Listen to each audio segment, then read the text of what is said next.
Lakini ikiwa kwamba wewe umeenda umechukua nafasi kwenda kuvunja maduka ya watu nini, lakini unataka kujifanya kwamba wewe unaandamana na wewe yetu ni mhalifu, ni mwizi, ama unafanya mambo ya uhalifu, hiyo haiwezi kukubalika. So hapa Busia tunasema kila mtu ana haki yake ya kidemokrasia, lakini hakuna mtu ambaye ana haki ya kutisha mwingine. Na utaona kwamba tutafanya mkutano wa amani wa vijana, lakini pia wale magaidi ambao wanajaribu kujificha kwa siasa, au lazima pia tutawatimua. Hiyo nayo tumeshaamua kwamba Busia haitakuwa mahali ya ugaidi ya siasa. Wewe huwezi enda kuvunja maduka ya watu lakini unakuja kujificha kwa siasa.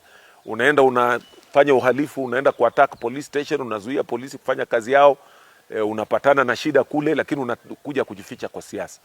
Kama una jambo lolote na kweli unafikiria kwamba umeadhirika, una haki ya kwenda kuripoti. IPOA iko, Kenya National Human Rights iko.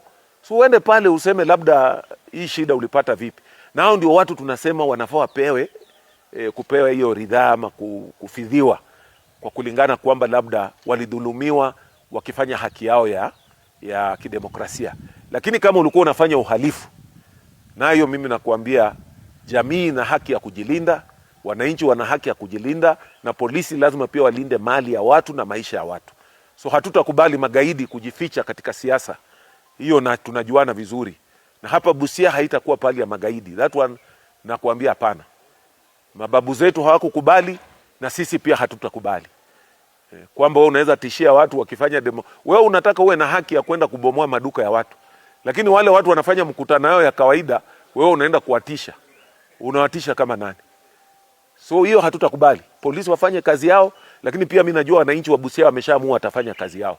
Watajilinda na utakuja kujua kwamba hii Busia pia ina wenyewe. Ule mtu, kwa sababu jamii zote ziko hapa Busia za Kenya. Na jamii zote ziko kila mahali. Hakuna mtu umesikia akipiga kelele, lakini iko wahalifu wanataka kujificha kwa jamii, wanataka kujificha sijui kwa siasa, wanataka kujificha wapi. Mhalifu ni mhalifu na polisi wakabiliane nao.